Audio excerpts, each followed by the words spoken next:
resolution, modularity, redundancy in numbers. We'll use it as a demonstration platform for the communication technology that will let us go out to deep space. It'll be operated not only by ourselves, but PhDs, and it'll be accessible all the way down to school children. And in the configurations that we build, we'll take advantage of the many different rides that get us into space.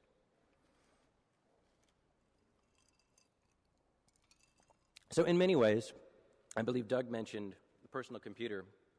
Our 100 series and what follows it is a lot like the personal computer. It's a personal space telescope that will make a once rare tool available for an entirely new audience, much like the PC did in moving us from the mainframe and putting a powerful tool in the hands of everyone. After the 100 series, we'll build the 200 series. It'll include the capability to leave the Earth and make our initial technology demonstration missions with Earth-approaching asteroids. And as Eric mentioned, we'll begin the direct prospecting activities with the 300 series, targeting multiple asteroids using swarm spacecraft expeditions. And what is a swarm? A swarm expedition is a half a dozen spacecraft collaborating to learn more about our target asteroid, distributing the risk among multiple spacecraft and allowing us the opportunity to do things that couldn't be done with just one spacecraft. We'll draw on innovative techniques that have been invented in the last decade, like cloud computing. We'll leverage cognitive science and other techniques to achieve an unprecedented level of autonomy. And this has been a theme we've been talking to you about this morning. We know this is hard. We know it's difficult. We know we're not always going to succeed. And when failure is not an option, success gets really expensive. We're approaching risk in a new way for space exploration. With our swarm expedition, we're taking safety in numbers. We will live with and we will learn from our failures. And based on what we've learned, we'll implement the next series, which will begin the material collection and processing in support of asteroid mining. With our ARCID series, we're doing many things that have been done before, but we're doing them in a way that has never been done before. So I've spoken a little bit about technology, spoken a little bit about our spacecraft, but really, it's about our people. We're building a new kind of company, a new kind of spacecraft team. Our people are making all of this happen. You've already met Eric and Peter, our industry-starting co-founders. You've learned of some of our visionary investors. The engineers who are implementing our vision have the highest levels of experience in the most difficult exploration the world has yet done, landing spacecraft on another planet. And we're about to do that again here in August, and many of our team have participated in that effort. We're taking their experience that was gained from an investment made by NASA over the last 50 years in the exploration of space, and we're applying that knowledge to new applications in the private sector. But our team isn't just rocket scientists. Many of the exponential advancements in technology that we enjoy today were refined and progressed in the private sector, in areas such as consumer electronics, medical devices, even the automotive industry. Drawn from these areas of experience that have rapidly developed in the recent years, our team is taking today's technology and reaching deeper into space. So our small team, with its focused goal and a simple spacecraft, will achieve our innovation and cost. You can meet more of our team by visiting our website and hearing their story. So what's different in this day is that our team does not need to do it alone. In the last decade, we've witnessed the power of the connected mind. Wikipedia, distributed science, incentive prizes, do-it-yourself or DIY, all these things are changing the way that we solve problems and the way that we work together and the way that we move forward. And in the last few days, since news of our company has gotten out, we have been absolutely overwhelmed by the thousands of messages and the volunteers who want to help change the way space is explored.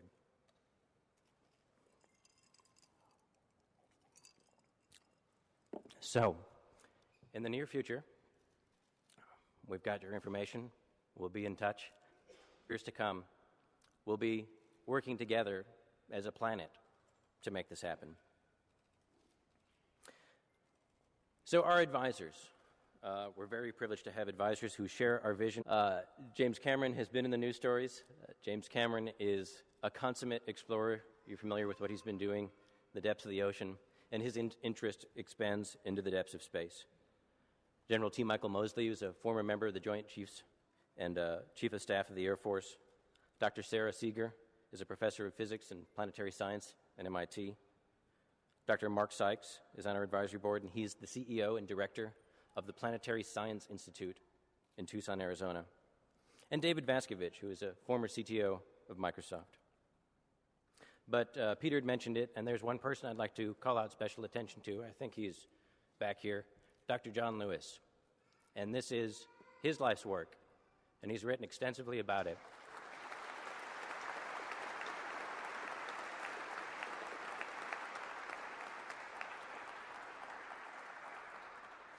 And he's had this great idea all along, and we're going to make it happen. And John is joining us on our advisory board, and we're excited about the future we're going to create. So I was a student of John's at the University of Arizona when he taught a planetary science course. And my friend and colleague, Dr. Tom Jones, is also a student of Dr. Lewis's. Tom is a veteran astronaut, an author, and a planetary science, and he's going to tell the next part of our story. Thank you.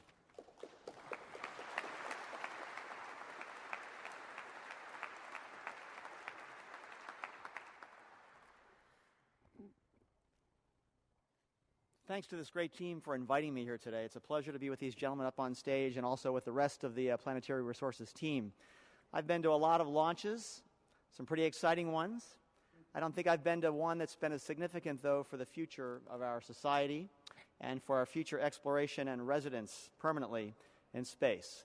When I was in the shuttle program, I looked for water on the surface of the Earth. We looked at water resources, snowpack, ice cover, with the Space Radar Lab, doing remote sensing of our own planet. When I was a student with John Lewis back there, I was doing remote sensing of asteroids, looking for water on their surfaces, the very resources that we've been talking about this morning. When I went to the space station, I saw the cost of bringing water to our outpost in space today. We hauled up more than a ton of water on the space shuttle at $20,000 a liter.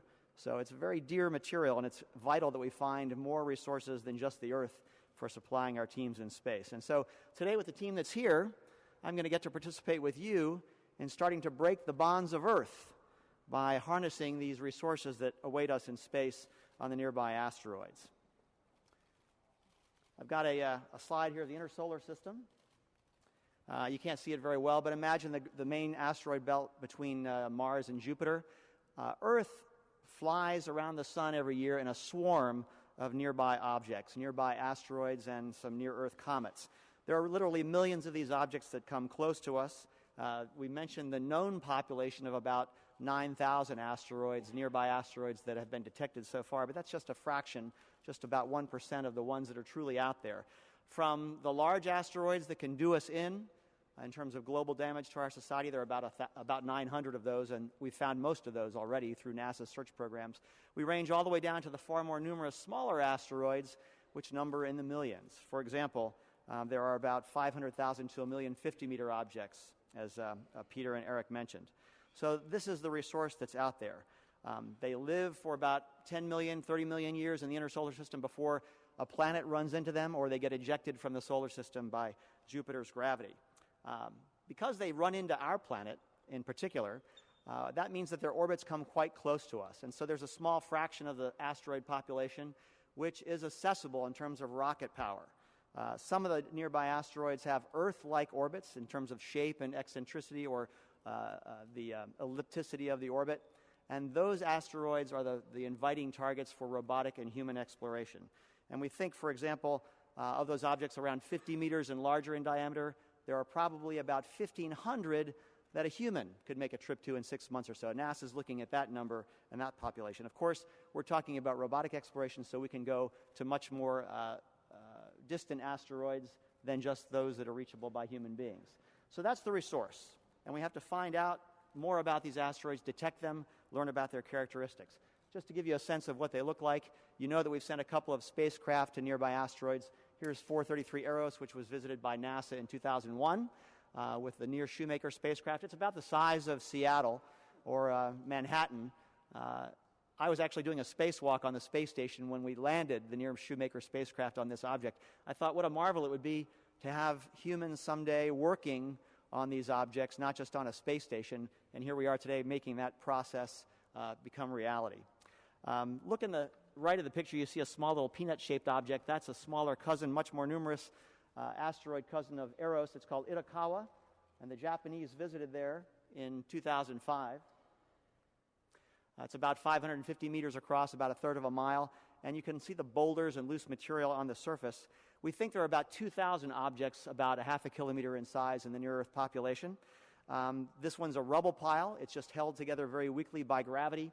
And if we look at it in close-up, we see the surface of Itokawa as imaged by the Japanese Hayabusa spacecraft. There's a car there for scale. Our robots will be a little bit smaller than that one. But that's the kind of bouldery, loose material that we'll find on these medium-sized asteroids. These are called rubble piles. It shouldn't be too hard to invent a machine like a snowblower that can scoop up some of this material in the future. So there's plentiful loose material on these objects, and of course there are many more smaller ones than big ones. Now, some of these asteroids, as I've mentioned, have been detected about 1% of the population. They are difficult to find from Earth for a number of reasons. First of all, they're typically smaller objects. More numerous objects tend to be the smaller ones in this population. So from Earth, on the right side of the screen, we can only see these objects when they come close to us in their orbits, when they can reflect enough sunlight so that we can detect them in our ground-based telescopes. Of course, with ground-based telescopes, you can only see them at night. A lot of the asteroid population, represented by the pink belt in the donut there, is on the inside of the Earth's orbit, seen only in daylight for most of their orbits. So we don't have any telescopes that can view them from the ground in daylight. That's why we've got to send prospecting spacecraft to orbit so they can view closer to the sun. And if you get out into space, for example, in deep space, the orange quadrant in the lower left shows you that a space telescope can see a much larger proportion of the asteroid population at any given time and then discover them more rapidly. And that's the concept behind our initial hopes to discover and catalog the asteroids. Once you find these objects and catalog them, we've got to look for what they're actually made of. Here's a sampling of how we know what they're made of because of the meteorites that fall on our planet. And these are 5 images of typical meteorites. The one in the center is the one that's most numerous in terms of falling on our planet at present. That's an ordinary chondrite. It's got native metal. It's got high-temperature materials left over from the formation of the solar system. In the upper right, you see the very familiar nickel-iron meteorites that you've all seen in the museums. There are a few percent of the asteroid fragments that fall on us, but they last the longest down here. Lower right, stony iron meteorites, which represent chunks of the core mantle boundary of an ancient protoplanet. And they're very rare on Earth as well. Now, on the left side of the screen, you see what are called carbonaceous chondrites. They're a few percent of what falls on us, although a lot more probably hit the top of the atmosphere and are vaporized before they can get to us. They're very crumbly, weak in physical strength, so they're not hard to crush and extract materials from. The best thing about these objects is they're organic rich and they're water rich. So if we can find asteroids like the carbonaceous chondrites on the left, that's our water resource, that's our organic material, our chemical resource in space, along with a significant proportion of iron oxides and other metals. So that's what we're looking for. We'll try to detect with our prospecting spacecraft those asteroids that have those similar chemical characteristics in space, using spectroscopy, the colors of the reflected light that they bounce back from the sun to us. Now, what can we do with these materials that are represented by this meteorite knowledge? We can extract water, as we've mentioned, by heating this material gently to a few hundred degrees. It just comes right out of the clay materials. We can distill it and tank it back to Earth moon space for use here in exploration. We can